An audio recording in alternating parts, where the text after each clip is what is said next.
Politicians and advisors close to the Trump administration, Donald Trump himself, are helping to organize and mobilize some of these anti-social distancing protests we're seeing throughout the country. Most of them are taking place in some of these swing states, or specifically in states that have Democratic governors. And it turns out that one of the individuals on Donald Trump's coronavirus task force is like fanning the flames, and he's helping to organize it. So the person I'm talking about is Stephen Moore. And let me give you some of the details that the New York Times uncovered. Support for the protests features more direct ties to the White House. The administration recently formed an advisory group for reopening the economy that included Stephen Moore. Moore had been coordinating with FreedomWorks, the Tea Party Patriots, and the American Legislative Exchange Council in a coalition called Save Our Country, which is ironically named, which has formed to push for a quicker easing of restrictions. So here you have this guy who's serving on Trump's economic task force.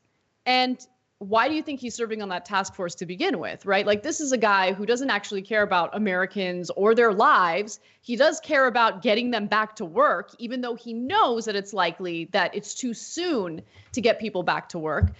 They'll risk their lives. We'll reopen the economy, and he'll earn his short-term profits. But we all know how this story ends. We all know that the virus is likely to continue spreading, and it'll spread rapidly once some of these states reopen their local economy.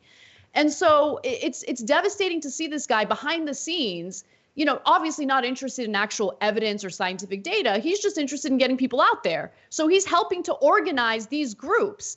And he even bragged about it during a recent interview with conservative radio host Hugh Hewitt. Let's hear what he had to say. Wisconsin that wants to do a drive-in.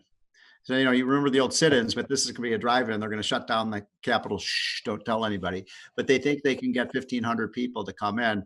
And this is great. You guys will. So we have one big donor in Wisconsin. I'm not going to mention his name. And I told him about this. He said, Steve, I promise I will pay the bail and legal fees for anyone who gets arrested. So this is a great time, gentlemen and ladies, for civil disobedience. We need to be the Rosa Parks here. God, this man is absolute trash. And by the way, he feels so strongly about these protests. Is he going to show up? Is he going to protest? Is he going to put his life on the line? Well, Moore said he would probably turn down an invitation to speak at the protest in Wisconsin because, quote, it's important that no one be under the impression that it's sponsored or directed by national groups in Washington. Except it's being mobilized, organized by you, and you are working for the White House right now in this coronavirus task force. It's disgusting.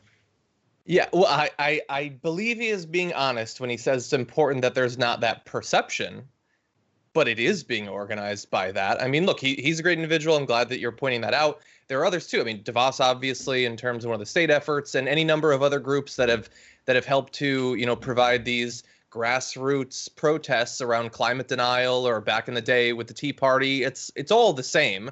It's probably mostly the same people too.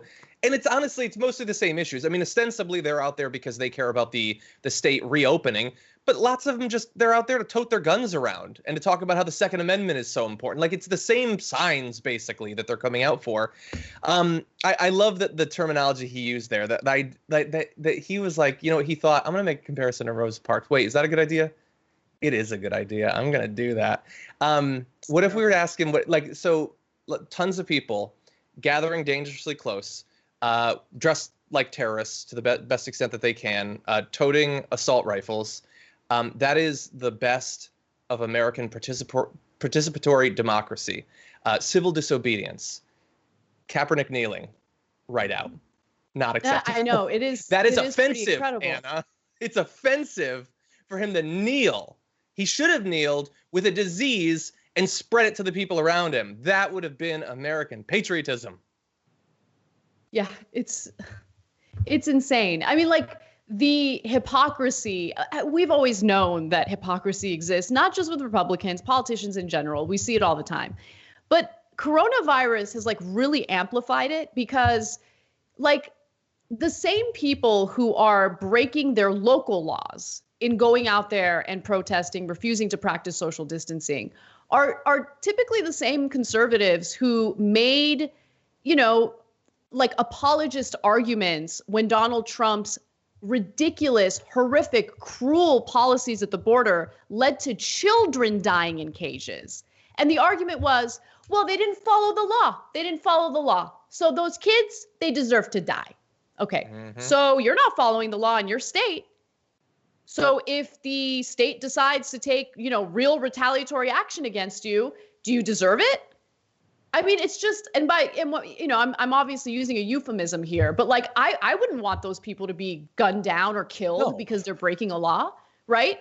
Like, it's just, they don't think that they have to abide by the same standards that they demand of other people. People who have absolutely no power whatsoever. And it's gross. And this is, yes, of course, about reopening local economies, getting everyone back out there and working. But it's also about helping Donald Trump with his reelection campaign. Because as the New York Times reported, these groups are sharing the data with advisors on the president's economic task force and other conservative allies on Capitol Hill. And they're collecting email addresses. They're collecting all sorts of data on the protesters who are taking part in this. And they're sharing it with the Trump campaign. Yeah. This is how Republicans operate. Yeah. And if I was one of those people, like at some point, you got to realize like yes, people get used by politicians all the time, but like they're going to use you up almost literally. Like they're willing to see you die for their own economic and political benefit, hypothetical benefit. They're not even sure. It's a risk. It's probably not going to help the economy anyway. But you know what? It's worth a chance because it doesn't take anything from me, no sacrifice. The risk is all on you. I'm going to watch the stock market. If it goes up, good. I can recoup some of my money. If not, I'll just wait, which was what I was going to do anyway. I'm certainly not going to leave my house. I might be politically savvy enough to not pose in front of my massive ice cream freezer, but I've got one. It's well stocked, and I can wait while you guys get ground up by this disease. I can wait. Thanks for watching The Young Turks. Really appreciate it. Another way to show support is through YouTube memberships. You'll get to interact with us more. There's live chat emojis, badges. You've got emojis of me, Anna, John, JR. So those are super fun. But you also get playback of our exclusive member-only shows and specials right after they air. So all of that, all you gotta do is click that join button right underneath the video. Thank you.